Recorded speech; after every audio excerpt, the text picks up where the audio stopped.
अभी दूसरा chapter start करते हैं, रिवीजन वर्ग समीकरण। अब वर्ग समीकरण में देखो आपको एक क्वेश्चन ऐसा बनता है कि इसमें रेखीय बहुपद कौन सा है, वर्ग बहुपद कौन सा है। तो जिसमें अगर पूरा देखिए चरांक का घात 1 है तो वह रेखीय बहुपद है, और इसमें चरांक की बड़ी घात 2 है वह वर्ग बहुपद होता है। तो ये पहचानने के लिए आ सकता है। दूसरा आपका ये ध्यान दीजिए, सबसे इम्पोर्टेंट है कि ये वर्ग समीकरण का सामान्य रूप है, ax² plus bx plus c equal to 0। अब जरा इसमें एक चीज ध्यान रखना कि आपका दो चरांक वाले रेखीय समीकरण का सामान्य रूप ऐसा है ax plus by plus c equal to 0। ये दो चरांक वाले रेखीय समीकरण का सामान्य रूप है ax plus by plus c equal to 0। इसमें देखिए दो चरांक होता है, a और x और y, ऐसे दो चरांक होते हैं। और वर्ग समीकरण में एक ही चरांक होता है x, abc की जगह पे संख्या रहेगी, यहाँ पे भी abc की जगह पे संख्या रहेगी। तो ये दो चरांक वाला रेखीय समीकरण है, इसमें दो चरांक रहते हैं x y, लेकिन चरांकों की घात 1 होती है। और यहाँ पे एक ही चरांक रहता है, लेकिन उस चरांक की अधिकतम घात 2 होती है। तो ये वर्ग समीकरण का सामान्य रूप है, इसको याद रखिए। अब इसमें मानक रूप में, जैसे देखिए मानक रूप में लिखने के लिए आया हुआ है, जैसे x² माइनस 4 है। अब इसको हमें इस रूप में लिखना है, तो स्क्वायर वाला पद है। अब बीच में घात 1 वाला पद गायब है, तो उसको ऐसा 0x करके लाएंगे।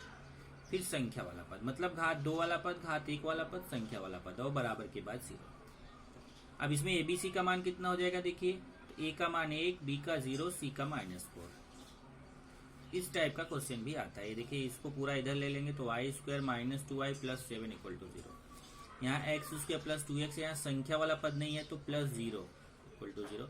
a का मान 1, b का 2, c का 0। तो इस तरीके से यहाँ देखिए a का मान 1, b का -2, c का 7, ऐसा तुलना करके कर सकते हैं।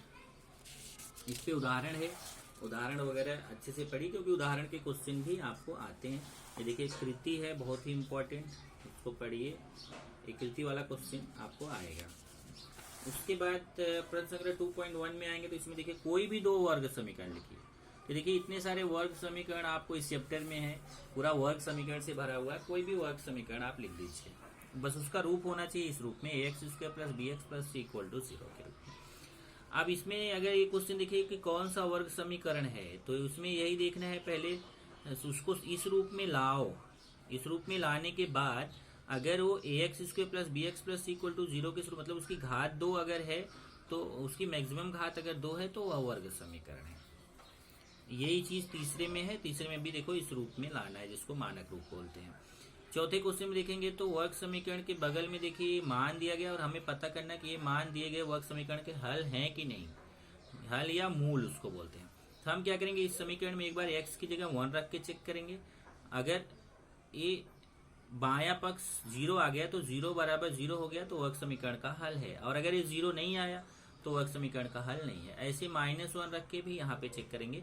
अगर ये बायां पक्ष 0 आ गया तो 0 बराबर 0 हो जाएगा तो वर्ग समीकरण का हल है, और अगर ये 0 नहीं आया तो वर्ग समीकरण का हल नहीं है। ऐसे ही ये दूसरा क्वेश्चन भी है, यहाँ m का मान रखना है। यदि x बराबर 3 इस वर्ग समीकरण का मूल है। अब यहाँ देखो, यहाँ हमसे पूछा है कि मूल है कि नहीं, और इस क्वेश्चन में बोला मूल है, तो पक्का हो गया कि इसका मतलब m का मान, ax का मान यहाँ 3 रखेंगे तो फिर ये 0 आएगा ही आएगा। तो हम यहाँ पे रखेंगे x का मान 3, तो k 3 का स्क्वायर 10 गुणे 3 धन 3 बराबर 0। ऐसे हल करके हम k का मान निकालेंगे। सेम टाइप का छठवां क्वेश्चन है, यहाँ m की जगह पे 7/5 रखना है। उसके बाद आता है गुणनखंड विधि। गुणनखंड विधि में देखो कितने टाइप के क्वेश्चन आते हैं। गुणनखंड विधि में यहाँ अगर आप देखोगे तो आपको 3 से 4 टाइप के क्वेश्चन आपको मिलते हैं।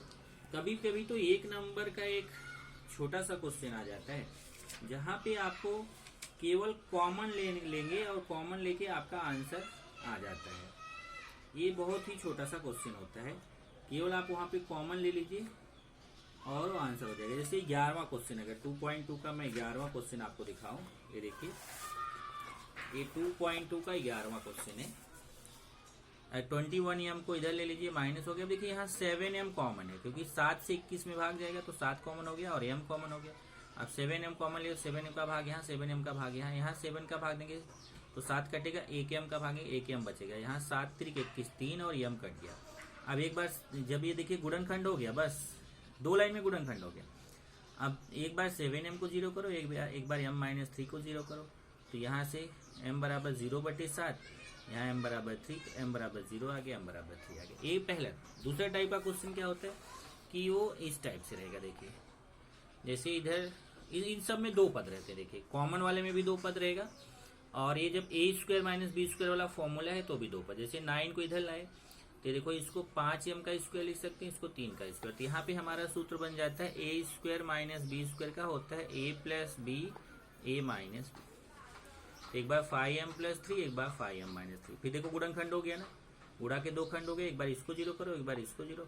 यहाँ से 3 इधर आके माइनस, 3 इधर आके प्लस, फिर 5 का भाग, 5 का भाग, m के 2 मान प्राप्त हो गए। सेम ऐसे ही 12वां क्वेश्चन देखिए।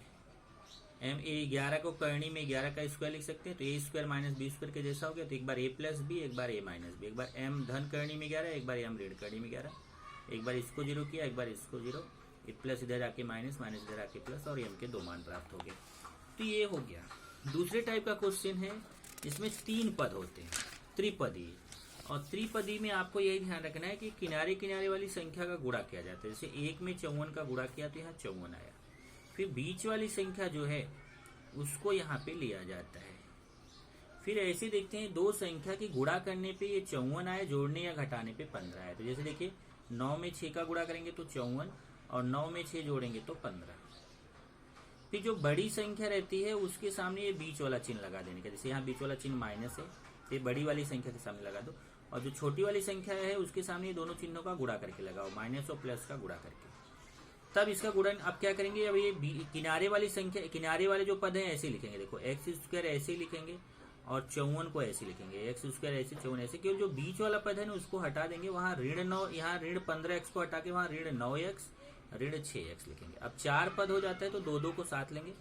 इन दोनों में अलग कॉमन देखेंगे, इन दोनों में अलग कॉमन देखेंगे। इन दोनों में कॉमन x है तो x का भाग यहाँ, x का भाग यहाँ, यहाँ x का भाग देंगे, x बचेगा, यहाँ x का भाग देंगे तो 9। यहाँ पे 6 है, ऋण 6 का भाग यहाँ, ऋण 6 का भाग यहाँ, यहाँ ऋण 6 का भाग, ऋण 6 कटेगा x। यहाँ 54 में ऋण 6 का भाग देंगे तो पहले प्लस और माइनस का भाग माइनस, 54 में 6 का भाग 9। अब x ऋण 9, x ऋण 9 ये हमेशा समान आएगा। एक बार लिखा, ये आपका बच गया। अब गुणनखंड हो गया। अब एक बार इसको 0, एक बार इसको 0, इधर आके प्लस हो गया, इधर आके। तो इस तरीके से ये तीसरे टाइप का गुणनखंड है। ये तो गुणनखंड विधि हो गई। उसके बाद आप आगे जाते हैं तो पूर्ण वर्ग विधि। तो पूर्ण वर्ग विधि कट है, मतलब प्रश्न संग्रह 2.3 आपको नहीं करना है। और उसके आगे जाएंगे तो आपको सूत्र विधि मिलता है, और सूत्र विधि में आपको सूत्र का यूज करना है, क्योंकि प्रश्न संग्रह 2.4 है। तो इधर देखिए निम्नलिखित वर्ग समीकरण को उसके मानक रूप से तुलना कीजिए। तो जैसे देखिए ये तुलना करेंगे, पहले मानक रूप में लिख लीजिए x² + bx + c = 0। फिर तुलना करके a b c का मान निकालना है। ये पहले टाइप का क्वेश्चन है।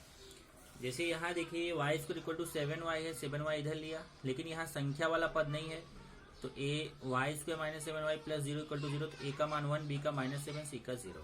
तो ऐसा मानक रूप में लिख के तुलना करेंगे। और सूत्र विधि जब करेंगे तो क्या करना, देखिए पहले उसको मानक रूप में लिखेंगे, फिर x² + bx + c = 0 से तुलना करेंगे। तो a का मान 1, b का 6, c का 5 चिन्ह के साथ लेना है।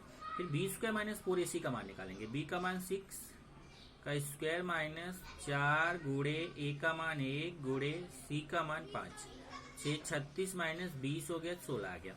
तब सूत्र लगाएंगे x = -b। देखिए ये सूत्र है, सूत्र विधि का ये सूत्र अच्छे से याद कर लीजिए, क्योंकि सूत्र विधि का क्वेश्चन आएगा ही आएगा। तो एक ये हो गया। देखिए सूत्र में मान रखेंगे -b का मान देखिए 6, फिर प्लस माइनस करणी में b² - 4ac का मान देखो हमने निकाला है 16, तो 16 रख दिया, बटे 2, फिर बीच में गुणा छिपा हुआ a का मान 1।